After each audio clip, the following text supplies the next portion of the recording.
आप सभी को सादर नमस्ते। आज मैं आपके सामने 18 प्रकार के दुष्ट व्यसनों की चर्चा करने जा रही हूँ। ऋषि दयानंद ने सत्यार्थ प्रकाश के छठे समोल्लास में राजाओं के बारे में लिखा है।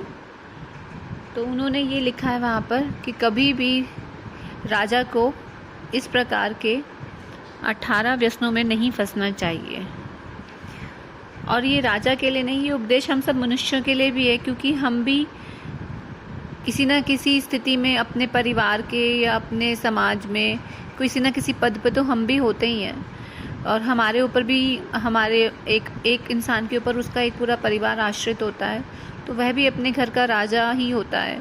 तो उस तरह से जैसे राजा के इन व्यसनों में फंसने के कारण देश का और उसकी अपनी भी बहुत हानि होती है और प्रजा भी दुखी रहती है, ऐसे कोई मनुष्य भी यदि परिवार में रहते हुए इन व्यसनों में फंसता है तो पूरा परिवार ही उसका दुख उठाता है।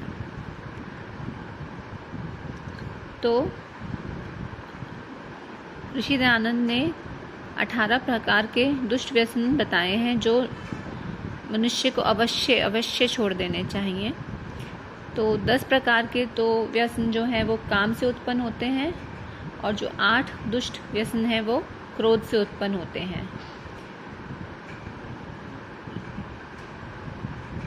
क्योंकि जो मनुष्य या राजा काम से उत्पन्न हुए 10 दुष्ट व्यसनों में फंसता है, वह अर्थात वह राज्य, धन आदि और धर्म से रहित हो जाता है। और जो क्रोध से उत्पन्न हुए 8 बुरे व्यसनों में फंसता है, वो शरीर से भी रहित हो जाता है। काम से उत्पन्न हुए हम 10 व्यसन आपको गिना रहे हैं। पहला है मृग्या खेलना, मृग्या अर्थात शिकार खेलना। दूसरा है चौपड़ खेलना। तीसरा है जुआ आदि खेलना। चौथा है दिन में सोना। पांचवा है काम कथा व दूसरे की निंदा किया करना। काम कथा का अर्थ है जब हम कुछ ऐसी चीज़ें देखते हैं जो आजकल टीवी पे और मोबाइल में भी बहुत अश्लील चीज़ें आती हैं, जो हम परिवार के साथ बैठ के तो देख भी नहीं सकते, उनको देखना या फिर दूसरों की निंदा करना, मतलब जो किसी की भी उसके पीठ पीछे उसके जो चीज़ उसमें नहीं है उसके बारे में उसके ऊपर झूठे आरोप लगाना, निंदा करना उसकी।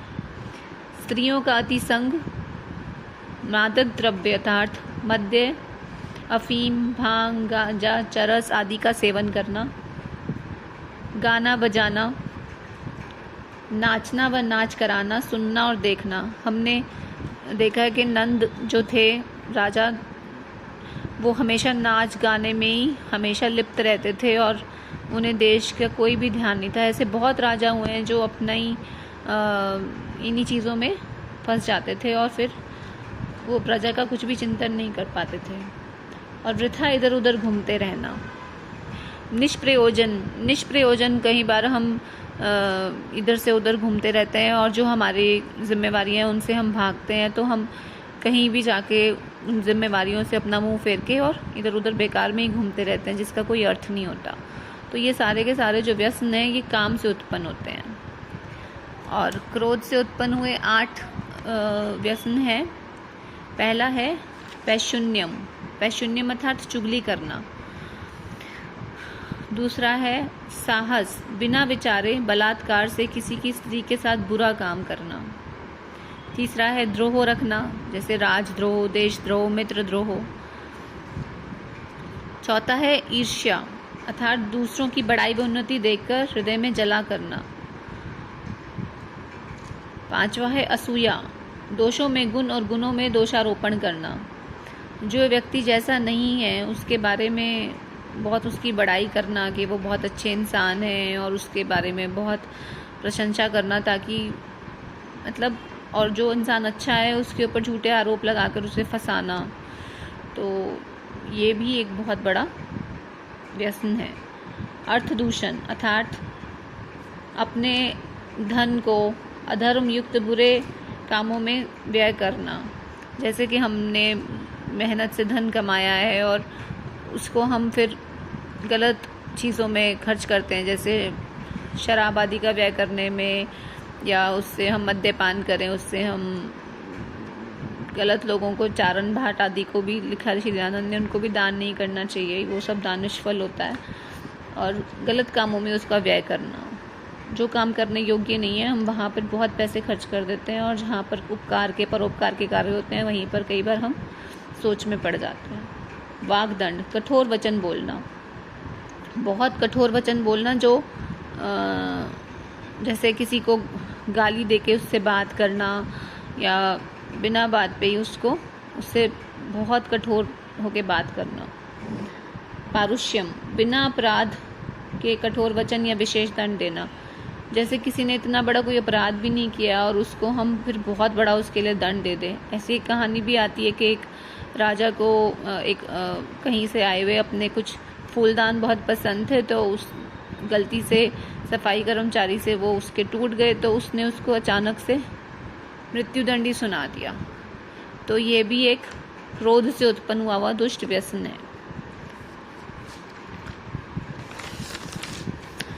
अब ऋषि दयानंद आगे लिखते हैं कि ये जो 10 तरह के काम से उत्पन्न, कामज अर्थात काम से उत्पन्न, और क्रोधज, ये जो 18 प्रकार के व्यसन है, इन सब का जो मूल है वो लोभ है। लोभ मतलब लालच।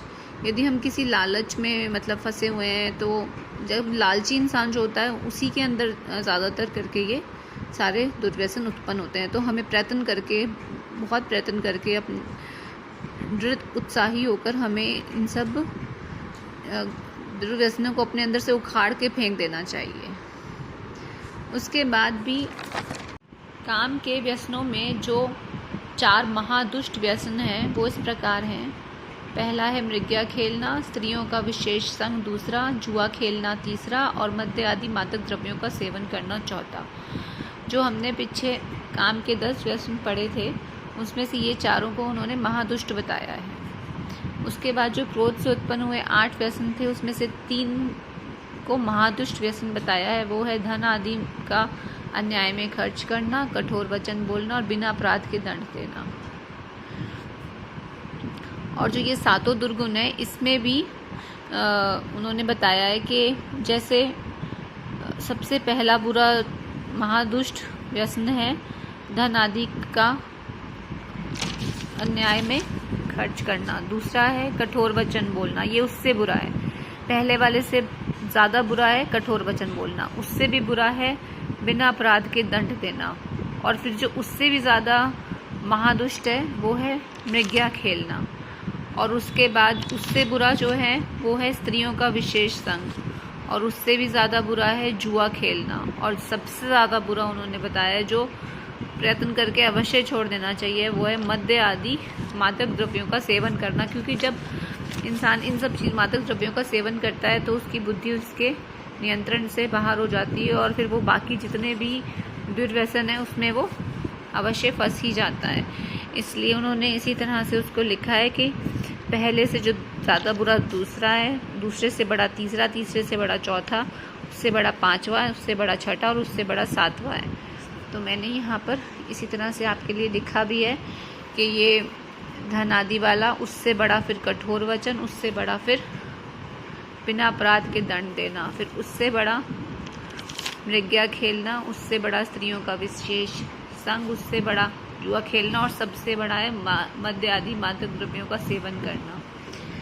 वे लिखते हैं कि ये निश्चय जानना कि इन दुष्व्यसनों में फंसने से तो मर जाना ही अच्छा है, क्योंकि जो दुर्व्यसनी व्यक्ति है वो जितने दिन ज़्यादा जिएगा वह उन व्यसनों में फंसने की वजह से और ज़्यादा अधिक पाप करने के कारण नीच गति का अधिकारी होता जाएगा, और वो अगले जन्मों में नीच गति को प्राप्त होगा और बहुत दुख भोगेगा। तो अगर वो मर जाएगा तो वो उसके जो गति है गिरने की वो रुक जाएगी वहीं पर, और वो और ज़्यादा नीचे गिरने से बच जाएगा। इसलिए निश्चय करके इन व्यसनों में से अपने आप को दूर रखें, और अगर आप इसमें फंस गए हैं तो इसमें से निकलने का पूरा प्रयत्न करें।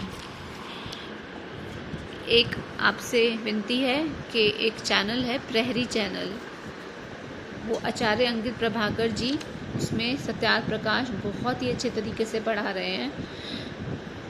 मैं तो थोड़ा बहुत जो उनसे सीख पाती हूँ या किताबों में से जो थोड़ा बहुत पढ़ पाती हूँ मैं उसको लिख लेती हूँ, लेकिन मैं कोई विद्वान नहीं हूँ। लेकिन वो बहुत अच्छे विद्वान हैं और एक आर्य प्रतिनिधि सभा अमेरिका के अंतर्गत भी कुछ वहाँ पर भी सत्यार्थ प्रकाश की और अन्य विषयों पर बहुत अच्छी वहाँ पर वेद अध्ययन की क्लासेस चलती हैं। तो वो आचार्य हरिप्रसाद जी द्वारा अंकित, आचार्य प्रभाकर जी द्वारा, और भी वहाँ पर बहुत अच्छे अच्छे आचार्य जी आते हैं। तो आप वो भी सुने क्योंकि वो बहुत अच्छे विद्वान हैं और जो उनकी वाणी है वो सुनना हमारा एक तरह से हमारा ही भला करता है, क्योंकि हमारे ऊपर, मनुष्यों के ऊपर 3 तरह के ऋण होते हैं, एक देव ऋण, एक पितृ ऋण और एक ऋषि ऋण। तो जो देव ऋण है वो तो अग्निहोत्र, संध्या आदि करने से उतर सकता है, और जो पितृ ऋण है वो हम सभी जानते हैं, माँ बाप की सेवा करने से, उनकी आज्ञा अनुसार अपना जीवन चलाने से उतरता है।